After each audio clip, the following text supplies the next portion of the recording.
Ethan was a poor student at one of the most prestigious universities. He walked into lecture halls, wearing faded clothes that stood out among the well-dressed students. His eyes held great ambition. But every mocking glance he received silently chipped away at that dream. Other students laughed behind his back, whispered as he passed, and even some professors ignored him, as if he didn't exist. But in the midst of this darkness, there was a flicker of light. Dr. Anderson, the philosophy professor, didn't see Ethan's faded clothes, he saw his mind. He saw the determination in his eyes, and the quiet strength in his silence. Whenever he saw him, he greeted him with a warm smile and said, "Ethan, intelligence isn't measured by clothes, but by the mind. Keep going, I see something great in you." Still, the constant ridicule left deep scars. And one day, Ethan vanished. He didn't return to class. He didn't return to the university at all. Dr. Anderson noticed his absence. Concerned, he asked around, found Ethan's address, and decided to visit him personally.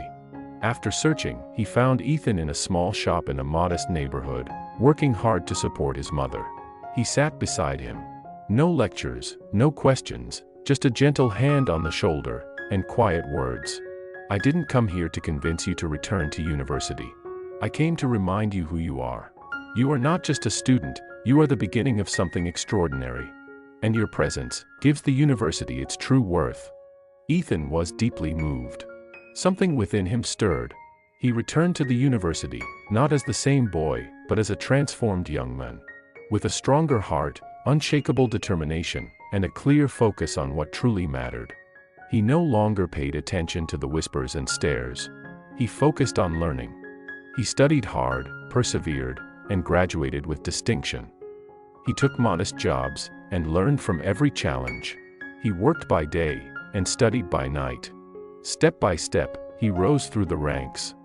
Years later, after relentless effort, Ethan became the CEO of one of the world's leading companies. But through it all, he never forgot the men who believed in him when no one else did. 15 years passed. In a small university hall, a modest retirement ceremony was held for Dr. Anderson. Only a few professors and students attended. Then, without announcement, an elegant man walked in.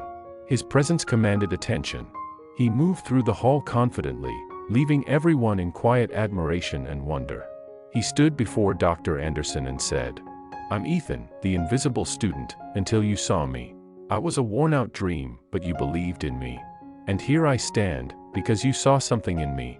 He greeted Dr. Anderson with a warm handshake, placed a key in his hand, and whispered, "This is your new car." A small gift from someone who never forgot the hand that lifted him when he fell. Then, he turned to the audience and announced, "Today, I'm proud to launch the Dr. Anderson Scholarship Fund to support every struggling student who has a dream, but lacks the means." The hall erupted in applause.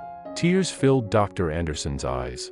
Not because of the car, but because a single seed of kindness he once planted had blossomed into a life full of light. The moral of the story: never underestimate the power of a kind word. It might be the spark that lights someone's path and changes their life forever.